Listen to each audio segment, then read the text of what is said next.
Hey guys, welcome back to another video on the Flow of Consciousness YouTube channel. Today I want to talk about a podcast episode that I listened to yesterday, and it was a podcast by Lewis Howes. It's a guy that I actually really admire. He has done a lot for me in my life, and his interview was with Jim Quick. Now, the topic that they talked about was the questions we ask ourselves, right? We have over 50,000 to even 70,000 thoughts per day, and most of those thoughts are predominantly questions, right? The thinking process is usually the process of thinking and answering questions, right? Coming up with questions and answering those questions. In our heads, we are constantly asking ourselves questions and coming up with answers to those questions. Now, through journaling, you can actually discover what is your predominant question. We usually have a few questions, a set of questions that we ask ourselves very regularly. And one of the examples he gave in the podcast, in the interview, is that one of his friends, through journaling, she discovered what was her predominant question. And her predominant question was, how can I make people like me? Now, what does this say about her, right? By discovering her predominant question, we can almost have a very clear picture by how she is conducting her life. The question she asks herself the most, how can I be liked by other people, determines how she conducts her life. We can already know what kind of person she's probably going to be. She's probably going to be a people pleaser. She might be performing all the time in order to get external validation, in order to feel accepted by others. She will be some kind of chameleon. Her personality will not be truly consistent because she wants to please everyone. She's constantly thinking, how can I make people like me, right? And so it's really important to become aware of the questions we ask ourselves the most during the day. More than 50,000 thoughts. If we repeat certain questions over and over and over again, right, our brain will start to look for answers for those questions. We have something called the reticular activation system, and it's basically a fancy term to describe our focus apparatus, right? Our brain is constantly filtering out information because there is so much overload. Otherwise, we would go completely crazy, right? There is light, there is sound, there is information, there is thoughts, there is impressions, there is people, there's all these things. And so our brain is actually a filtering mechanism that filters out the things that are irrelevant and focuses on the things that are relevant at that time, right? If a tiger jumps out of the grass and tries to attack you, then this becomes the most important thing to focus on because it is threatening your survival, right? So our reticular activation system focuses on either things of value or things that are a threat to us, right? If you would be sitting in a room and an incredibly beautiful magnetic person would walk into that room, you would probably switch your attention to, maybe you were watching a movie or you were following some kind of lecture, your attention would switch to this person because they have a lot of value. Similarly, if someone would walk into the room with a gun in their hands, you would also immediately shift your attention to that person because they are a threat to your survival. Now, if just a random person would enter the seminar or the room that you're sitting in, you most likely will not really pay attention to them, because if you're following a lecture, for example, the person that is teaching is the most valuable thing for you to focus on, right? So our reticular activation system is the apparatus, the system in our brain that focuses our attention. Now, the quality of our lives is actually determined by the questions we ask ourselves, and our brains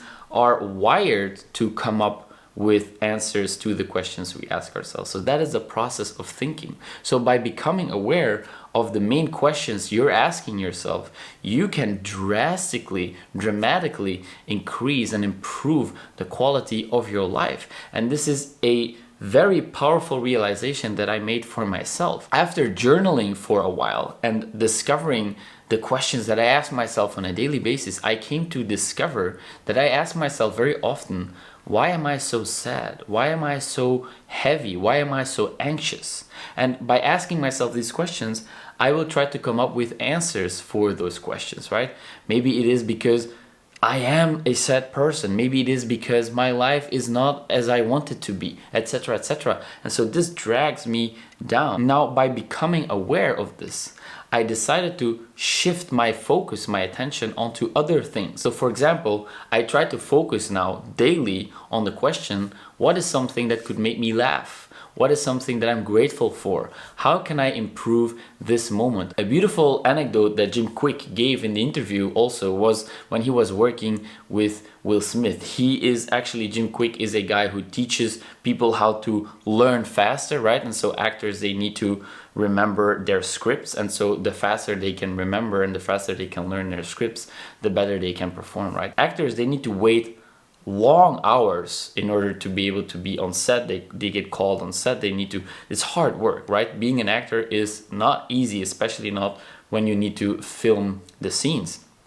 Now, one of the main questions that Will Smith always asks himself is, how can I make this moment even more magical? And I believe that is a beautiful question to ask yourself, because it presupposes that the moment is already magical and that you can actually add on top of that, right? He is a guy who would bring hot chocolate to the people who were waiting outside in the cold, and he was up from 6 a.m., doing things, working, providing jokes, good energy, and that's how he would make this moment even more magical. And maybe this is a question that you could include in your daily practice, right? If you feel like your life sucks or you find yourself in a situation that you're not really satisfied with, instead of focusing on the negative, try to focus on, how can I make this moment even more magical? Because you will start to come up with solutions to that question. You will start to come up with answers to that question. Your reticular activation system will focus its attention to finding answers, to finding solutions. And this mindset shift, why am I so excited about this? It is because it truly made a difference in my life, right?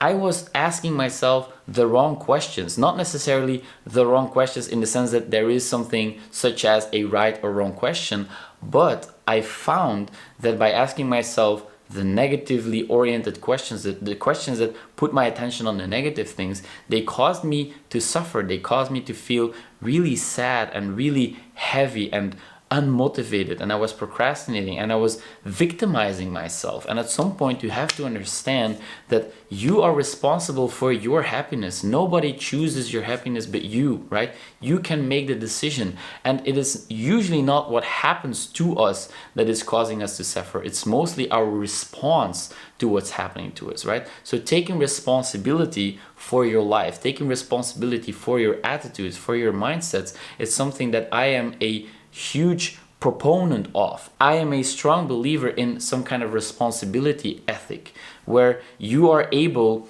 to take care of your own happiness, where you're able to forge your beliefs and mindsets in such a way that they actually empower you, that they actually help you. And this is decided by the quality of the questions you ask yourself. So try to take a few moments each day to remind yourself to ask yourself good questions, empowering questions, and decide for yourself what those good questions are. How can you improve your life? What are things that you would like to improve on? What are things that are important to you? How can you lessen your focus on the negative things, on the struggles, on the suffering, on the heaviness? It is okay to feel heavy. It is okay to feel sad. Allow yourself to do that. This is also something that I need to learn. I need to also accept that sometimes I do feel sad and I don't have to pretend that it's not the case. However, if you stay stuck there, if you constantly ask yourself, why am I so sad? Why does my life suck so much?